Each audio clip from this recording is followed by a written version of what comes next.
नमस्कार. अस्वल आपलीपणाचं चॅनलमध्ये आपलं स्वागत आहे. तर आज आपण मस्तपैकी तर्रीदार अशी शेवभाजी बनवणार आहोत. ती सुद्धा अगदी साध्या सोप्या पद्धतीमध्ये.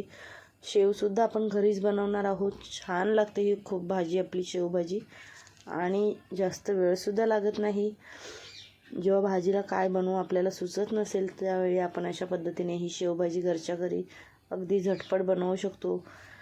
तर ही शेवभाजी जी आपली आहे ती भाकरीबरोबर तर खूपच छान लागते, भाताबरोबर किंवा पावाबरोबरसुद्धा, कधी नाश्त्याला वगैरेसुद्धा या पद्धतीने बनवून बघा, खूप छान लागते. तर आता कशी बनवायची ते बघूयात. तर त्यासाठी इथे मी एक कांदा घेतलेला आहे पातळ कापून. त्याच्यानंतर इथे खोबरं घेतलेलं आहे, अर्धी वाटी किसून घेतलेली आहे. लसूणच्या 10-12 पाकळ्या घेतलेल्या आहेत, आल्याचे 4-5 तुकडे आणि एक टोमॅटो घेतलेला आहे उभं कापून. तर आता हे जे सगळं आहे ना ते आपल्याला भाजून घ्यायचं आहे. आपला जो शेवभाजीचा मसाला आहे तो तयार करून घ्यायचा आहे. तर इथे तवा तापत ठेवला, आपला कांदा जो आहे तो भाजून घ्यायचा आहे.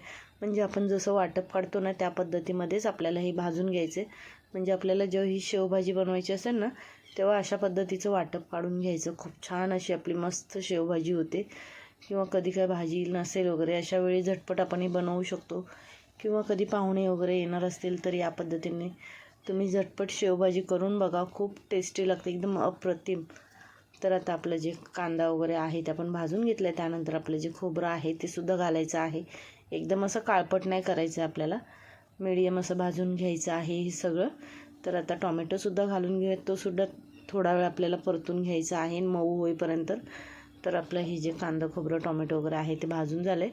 आता आपण हे मिक्सरच्या भांड्यामध्ये काढून घेऊयात. त्यानंतर थोडीशी कोथिंबीर घातलेली आहे. आता मिक्सरला याची चांगली प्युरी तयार करून घेऊयात. पाणी लागलं तर घालून घ्यायचं. तर आता इथे कढई तापत ठेवलेली आहे, त्याच्यामध्ये तेल घालून घेऊयात. तेल चांगलं गरम झालं की आपल्याला त्याच्यामध्ये हिंग घालायचं आहे. त्यानंतर कढीपत्ता घालून घेतलेला आहे. गॅसची फ्लेम स्लो करायची आणि लाल तिखट घातलेला आहे, काश्मीरी लाल तिखट 1 चमचा. त्यानंतर आपला जो घाटी मसाला असतो तो घालून घेतलेला आहे.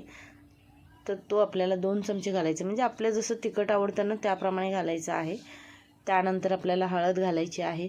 चांगलं तेलामध्ये आपला जो मसाला आहे ना तो चांगला परतून घ्यायचा आहे.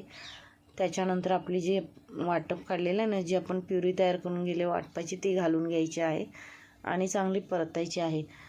लाल तिखट वगैरे घालताना गॅसची फ्लेम स्लो ठेवायची, म्हणजे आपला मसाला जो आहे ना तो करपत नाही. तर आता झाकण ठेवून देऊयात आणि 2 मिनटासाठी मसाला शिजवून घेऊयात. तोपर्यंत आपण इथे आपलं जे शेव आहे त्याची तयारी करून घेऊयात. तर इथे बेसन घेतले, लाल तिखट, हळद आणि चवीनुसार मीठ घालून घेतले. थोडं पाणी घालून असं व्यवस्थित असं आपल्याला गोळा तयार करून घ्यायचा आहे. जास्त पातळसुद्धा नाही किंवा जास्त घट्टसुद्धा नाही, मीडियम तयार करून घ्यायचा आहे. तर इथे आपण हे तयार करून घेतलं. आता ग्रेव्ही चेक करून बघूयात. तर इथे बघा ग्रेव्ही आपली झालेली आहे, परतून घेऊयात. तर आपली ग्रेव्ही छान अशी एकदम शिजली गेलेली आहे. तर आता आपल्याला ह्याच्यामध्ये आपलं जे गरम पाणी घालायचं आहे, म्हणजे छान अशी तर्री येते आपल्या ग्रेव्हीला. तर इथे आता मी गरम पाणी घालून घेतलेलं आहे. कधी जर कोणत्या भाजीला तुम्हाला तर्री काढायची असेल ना तर गरम पाणी घालायचं, म्हणजे मस्त अशी आपल्याला तेलाची तर्री येते वरती. तर चांगलं मिक्स करून घेऊयात. पाणीसुद्धा आपल्याला आहे ना, आपण शेव घरीच बनवणार आहोत ना, त्यामुळे इथे पाणीसुद्धा आपल्याला अजून घालून घेऊयात त्याच्यामध्ये, कारण आपली शेव जी आहे ती पाणी खेचून घेते, त्यामुळे आपल्याला पाणी अजून घालून घ्यायचं आहे. तर इथे आता आपण उकळी काढून घेऊयात. उकळी काढल्यानंतर आता आपल्याला आपली शेव घालून घ्यायची. तर इथे मी झारा घेतला आहे, त्याच्यावरती आपला गोळा जो आहे पिठाचा तो ठेवून द्यायचा आहे आणि अशा पद्धतीने ते आपल्या रश्श्यामध्ये शेव पाडून घ्यायची आहे.